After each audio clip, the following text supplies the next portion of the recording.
Good morning. Welcome to This Week with Ajaz Haque. It is Sunday, February 28, 2021. Thank you very much for tuning into my YouTube channel. The topics we'll cover today. The Biden administration has released the CIA report on Jamal Khashoggi's murder, the Saudi Arabian journalist who was murdered in the Saudi embassy in Istanbul. There is a fresh agreement to implement the line of control and a ceasefire. That agreement was made in 2003, but there were many violations. The Pakistan Senate elections are here, and on the 3rd of March, very interesting developments. We'll go to that in a moment. Murder, mayhem, chaos in NA 75 by-election. It seems that the Election Commission lost the plot. Supreme Court, after 3 weeks of hearing about the method of voting for the Senate, whether secret ballot or open ballot, is due to deliver its judgment on Monday, i.e. tomorrow. Fatf had its Financial Action Task Force, has its annual meeting a few days ago, and they've approved of Pakistan's progress, which has accomplished 24 out of 27 agenda items that were given to Pakistan. And they have asked that the last remaining 3 be implemented. And if those are, then in June, chances are Pakistan will be moved out of the grey list. And finally, we'll have a wrap-up of the financial markets. Now, the Saudi Crown Prince Mohammed bin Salman is allegedly implicated in the Jamal Khashoggi murder, according to the CIA report published in Washington. The report says that 7 of his elite forces went to Istanbul and they killed Khashoggi and dismembered his body. The CIA report had been prepared in Donald Trump's time, but he kept it secret, but Joe Biden has released it. Obviously, there's a negative reaction from the Saudi government. They say this is false, fabricated, and lacks authenticity. However, the man is dead. He was killed brutally and murdered brutally in the Saudi embassy in Istanbul, which was very unfortunate. It should not have happened. And his body was dismembered and just disappeared. It was probably dissolved in acid, but nobody knows. Saudi Arabia says the report is negative, false, and unacceptable. Now, on the line of control in Kashmir between India and Pakistan, there has been an agreement in place since 2003 for ceasefire. But the ceasefire violations have been plenty. And especially in the last 12 months alone, there have been hundreds of ceasefire violations, and many soldiers and civilians have died. And it now seems that there was some quiet diplomacy between Pakistan's National Security Advisor, Moeed Yusuf, and India's National Security Advisor, Ajit Doval. And as a result of that, the DGMO, the military officers, they spoke to each other, the Indian and Pakistani counterparts, and they've come to an agreement that there will be no more shelling, no more cross-border violations. In fact, it was only about a month ago when a UN delegation visiting on the Pakistani side came under fire from the Indian soldiers, and I think that might have had some reverberations. Also, it seems that the Biden administration is putting some pressure on Modi that he needs to make amends with Pakistan and sit down and have a peace dialogue. And there are some rumors, although not authenticated, that the stalled SARC conference since 2016 may finally now happen in Islamabad. And there are some indications that Mr. Modi may attend. If that happens, that could be the start of a dialogue, and I think it's long overdue. Also, I wonder why it's taken so long for DGMOs to pick up the phone and talk to each other. They could have done so a year ago. But it seems that Mr. Ajit Doval, who has been financing and supporting the Pakistani Taliban in Afghanistan, may have come to realization that his mission is failing, as in the last few weeks, Pakistani soldiers have killed many of the Taliban leaders, both in Afghanistan and in Pakistan, their handlers and their trainers as well. So some of their top guys are gone.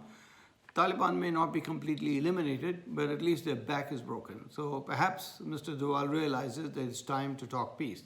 Let's hope it happens, because it's futile for the two countries to be fighting over the last 73 years.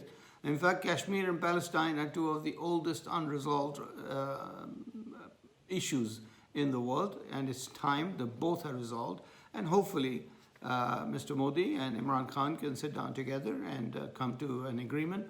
The Musharraf and Manmohan Singh formula that was agreed, but Manmohan Singh unfortunately could not implement because he was worried the BJP will oppose it. Well, now that the BJP is in power, so hopefully it can now be implemented and both countries can live in peace with each other. And instead of spending billions of dollars on armament, spend that on the people who are poor, who are destitute, and who live in abject poverty. Now the Senate elections in Pakistan, very exciting time. Votes, some people are trying to buy votes in order to gain a majority in the Senate. Now the Senate is elected by the 4 provincial assemblies, and the 2 seats in Islamabad are elected by the National Assembly. Now the Punjab politicians have led this, and they've come to an understanding between the PTI and PMLN, and all 11 senators have been elected unopposed. 5 from PMLN and 6 from PTI and their allies, PMLQ.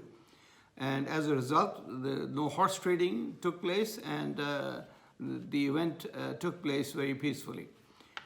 Similar efforts were made in Khyber Pakhtunkhwa, but I think the agreement was not reached in time before the applications could be withdrawn. Now, Mr. Zardari seems to be putting all his eggs in one basket, and that's the Islamabad election. He has fielded the former Prime Minister Yusuf Raza Gilani. He's trying to prove that if Gilani can win, then he can bring a vote of no confidence against Imran Khan. The current situation is that PTI and its allies have 181 seats in the National Assembly, and People's Party and its allies have 161 seats.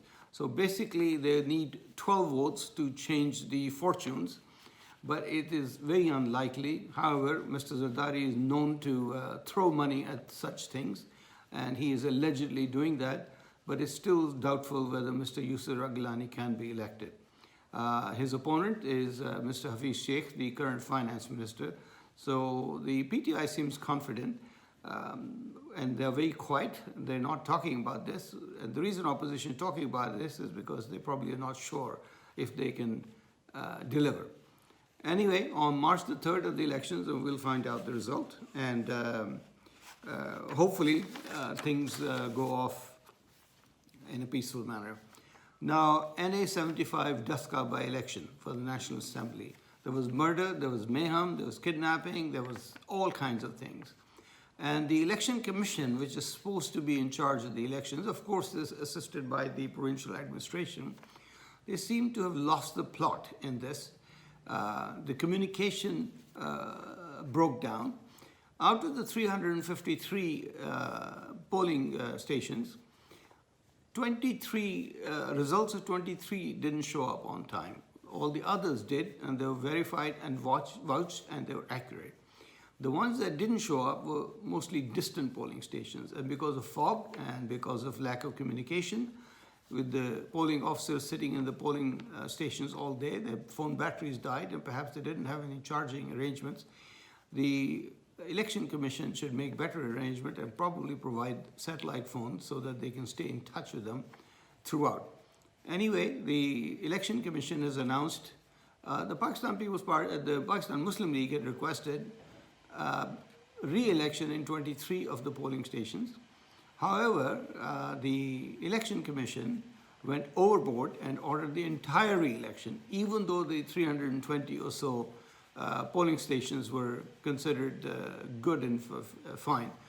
The PTI has decided to launch launched an appeal in the Supreme Court next week. So let's see what happens. Chances are the Election Commission's decision may be reversed. Now the Financial Action Task Force had their annual meeting, and Pakistan was given 27 tasks, out of which they have completed 24 and 3 remaining. The president of Fatf said Pakistan has come a long way, and they certainly cannot be blacklisted, which is what India was trying to do all along. But fortunately, that is not going to happen.